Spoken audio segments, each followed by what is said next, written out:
Formula ہے۔ اب تیسری چیزیں بہت مختصر ہیں۔ عبادت کی ایک روح بتائی حضور نے، لب لباب کہیے اس کا، وہ کیا ہے؟ دعا۔ الدعاء مخ العبادہ، الدعاء هو العبادہ۔ حضور کی یہ دو احادیث بہت سادہ، بہت مختصر۔ دعا ہی عبادت کا جوہر ہے۔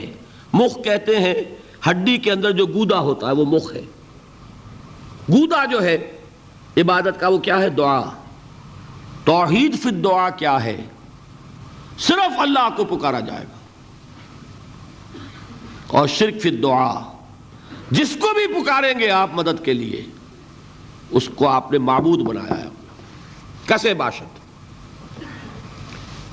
یہ مسئلہ سمجھ لیجئے، لا تدعو مع اللہ احدا، اللہ کے ساتھ کسی کو مت پکارو۔ حضور نے فرمایا کہ جوتی کا تسمہ بھی مانگنا ہو تو اللہ سے مانگو۔ اللہ نے تو دروازہ کھولا ہوا ہے، جو چاہو مانگو، کسی اور سے مت مانگو۔ دیکھیے ایک علمی مسئلے اور ہوتے ہیں۔ یہ جو روحانیات کا معاملہ ہے، عالم ارواح میں کیا صورت ہے، ارواح صرف کہیں اللہ کے پاس کسی کولڈ سٹوریج میں ہے یا اس کا اس دنیا سے بھی کوئی تعلق ہے، یہ علمی مسائل ہیں۔ فرض کیجئے اس وقت کوئی ارواح یہاں موجود ہو، فرض کیجئے، میں اس کا انکار نہیں کروں گا، ہو سکتا ہے کہ ہو سکتا ہے کوئی روحانیت والا شخص بتا بھی دے کہ ہاں فلاں کی روح موجود ہے، ہوگی بھائی، اسے نظر آتی ہوگی، ٹھیک ہے۔ یہ بھی ہو سکتا ہے کہ کوئی شیطان جن ہو اور وہ دھوکہ دے رہا ہو کہ میں فلاں کی روح ہوں، ہو سکتا ہے کہ نہیں؟ لیکن یہ بھی ہو سکتا ہے، وہ بھی ہو سکتا ہے، مجھے اس سے بحث نہیں۔ مجھے جس سے بحث ہے وہ یہ ہے کہ مجھے پکارنے کی اجازت نہیں ہے۔ ہوا کرے کسی کی روح موجود ہوا کرے، مجھے میرے رب کی اجازت نہیں ہے کہ میں اسے پکاروں۔ مدد مانگوں گا اللہ سے، دعا کروں گا اللہ سے، استغاثہ کروں گا اللہ سے، تکلیف کے لیے دہائی دوں گا اللہ کی۔ اب اللہ جس سے چاہے کروا دے، کسی روح کو بھیج دے، کسی فرشتے کو بھیج دے، مجھے کیا ہے؟ مجھے آم کھانے ہیں، پیڑ نہیں گننے۔ فلاں روح نے آگے کام کر دیا، کرے بھائی، میرا کام بننا چاہیے۔ اور فرشتہ آ گیا، اس نے کام بنا دیا، کرے، مجھے کیا غرض ہے اس سے، میرا کام بننا چاہیے۔ میرا مسئلہ یہ ہے کہ مجھے پکارنا ہے صرف اللہ۔ اللہ کو اس کی بھی قدرت ہے، کسی کو نہ بھیجے، نہ کسی روح کو بھیجے، نہ ملائکہ کو بھیجے، بغیر کسی کے جو چاہے کر دے۔ اللہ کا مرضی ہے، وہ چاہے کسی روح کو بھیج دے، کسی فرشتے کو بھیج دے، مجھے اس سے غرض ہی کوئی نہیں۔ مجھے تو اپنی تکلیف کا دور ہونا مطلوب ہے، اس کے لیے میں پکاروں گا۔ سمجھ رہے؟ دیکھیے میں سادہ ترین کر رہا ہوں مسئلہ۔ عبد القادر جیلانی کی روح یہاں ہے یا نہیں، حضور کی روح انور یہاں ہے یا نہیں، یہ تو علمی مسئلہ ہو گیا نا۔ یہ فرشتے یہاں ہیں کہ نہیں، کوئی اختلاف ہے؟ میں پکار سکتا ہوں اسے کہ بھائی ذرا میرا کام کر دینا۔ یہ کروں گا تو شرک۔ موجود ہیں کرامن کاتبین ہے کہ نہیں؟ موجود ہونا نہ ہونا یہ مسئلہ علمی۔ جو اصل میں شرک سے متعلق مسئلہ ہے وہ یہ ہے کہ پکارنے کی اجازت نہیں۔ دیکھیے حضور کی ایک حدیث ہے، اور یہ ایک ہمارے لیے خوشخبری ہے۔ آج 8واں دن ہے، آپ اپنی نیند کی قربانی دے رہے ہیں، آ رہے ہیں، سن رہے ہیں۔ یہ حدیث بھی سن لیجئے، بشارت والی حدیث ہے۔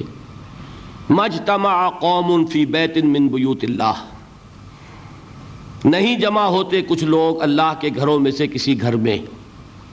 اس کا مصداق اول تو مسجد ہوگی، لیکن تقریباً تمام محدثین نے مانا ہے کہ صرف مسجد تک محدود نہیں ہے، سب گھر اللہ کے ہیں۔ یہ جگہ کس کی ہے؟ تو عام ہے یہ چیز، لیکن مسجد کا ہوگا تو وہ مصداق اول ہو جائے گا۔ مجتمع قوم فی بیت من بیوت اللہ یتلون کتاب اللہ ویتدارسونہ بینہم، کام کیا کر رہے ہوں کہ اللہ کی کتاب پڑھ رہے ہوں، وہ سمجھ رہے ہوں، سمجھا رہے ہوں۔ تو کیا ہوتا ہے الا نزلت علیہم السکینہ، ان پر اللہ کی طرف سے سکینت کا نزول ہوتا ہے، وغشیتہم الرحمہ، رحمت خداوندی انہیں ڈھانپ لیتی ہے، وحفتہم الملائکہ، فرشتے ان کے گرد گھیرا ڈال لیتے ہیں،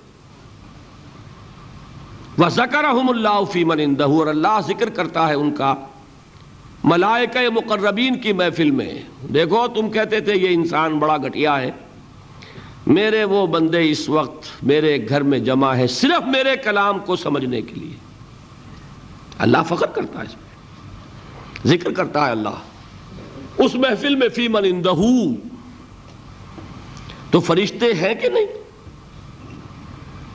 ان فرشتوں کو پکار نہیں سکتے۔ اگر آپ نے یا جبرائیل میرا یہ کام کروا دو، تکلیف میری رفع کر دو کہا اور شرک ہوا، یا میکائیل اور یا اسرافیل۔ اسی طرح اگر آپ نے کسی اولیاء اللہ کے ارواح میں سے کسی کو پکارا، اسی طرح اگر آپ نے انبیاء کو پکارا، جس کو بھی پکارا وہ شرک ہو جائے گا۔ پکارنے کی اجازت نہیں ہے، پکارو صرف اللہ کو، اللہ جس کے ذریعے سے آپ کا کام کرائے اس کا اختیار ہے۔ باقی رہ گئے علمی مسئلے، بعض لوگ کچھ اگر شاہ ولی اللہ دہلوی نے اپنے کچھ روحانی تجربے لکھ دیے، وہ اس کو شرک بنائے پھر رہے ہیں، یہ تو شرک ہو گیا، مشرک ہو گیا، یہ ہو گیا۔ بھائی وہ علمی مسائل ہیں، مثال کے طور پر اس میں پھر عرض کروں گا، کوئی اختلاف کرے اتفاق کرے۔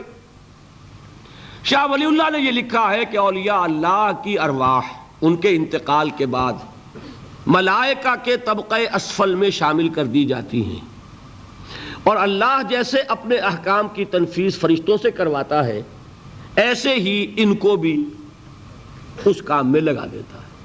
اب یہ ایک علمی مسئلہ ہے یا نہیں ہے مجھے کیا پتا، کوئی خاص دلیل شاہ صاحب نے بھی نہیں دی، میں بھی مانتا ہوں، جو دلیلیں دی ہیں اس پر میرا بھی دل مطمئن نہیں ہوا، ٹھیک، لیکن یہ ایک علمی بات ہے۔ اب کہہ بھی رہے طبقہ اسفل، ملائکہ کا طبقہ اعلیٰ نہیں، اسفل۔ اللہ تعالیٰ کی ایک بیوروکریسی ہے، اس بیوروکریسی کے نچلے درجے میں اگر یہ بھی شامل ہو جائیں تو میرا کیا بگڑتا ہے؟ فرشتے بھی ہیں، وہ بھی ہو جائیں، وہ بھی اللہ کے احکام کی تنفیذ کر رہے ہیں، وہ بھی کر دیں۔ اصل مسئلہ یہ کہ مجھے اجازت نہیں ہے، میں طبقہ اعلیٰ کے فرشتے کو نہیں پکار سکتا، اسفل کو کیا پکاروں گا؟ میں جبرائیل کو نہیں پکار سکتا، سید الملائکہ انہیں نہیں پکار سکتا۔ یہ ہے اصل بات۔ نداء لغیر اللہ، اللہ کے سوا کسی اور سے دعا، کسی اور سے استغاثہ، استدعاء، استمداد، یہ استعانت، یہ ہے اصل میں شرک۔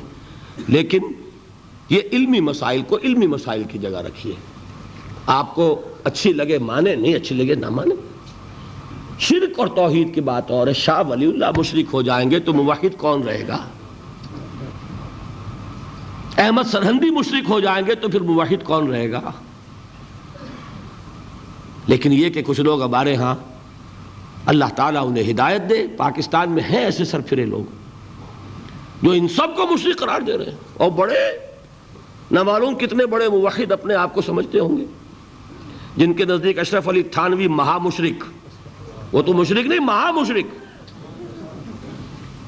اللہ تعالیٰ ہدایت دے، میں نام نہیں لیتا کسی کا، لیکن یہ جان لیجیے اصل غلطی کیا ہے کہ ان علمی مسائل کو یہاں لا رہے ہیں۔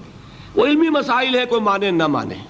مجھے بھی، میں نے آپ سے کہا کہ شاہ ولی اللہ کا میرے دل میں اتنا احترام ہے کہ میرے نزدیک دور صحابہ کے بعد امت میں جامعیت کے اعتبار سے سب سے چوٹی پر شاہ ولی اللہ ہے۔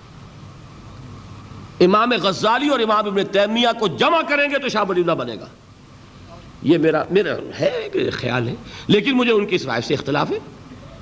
میں آپ سے کہہ رہا ہوں کہ مجھے کنونس نہیں کر سکے، ان کی دلیل جو ہے وہ مجھے وزنی نظر نہیں آئی، واللہ عالم، بات ختم ہو گئی۔ لیکن معاذ اللہ ثم معاذ اللہ اس کو شرک قرار دے دیں۔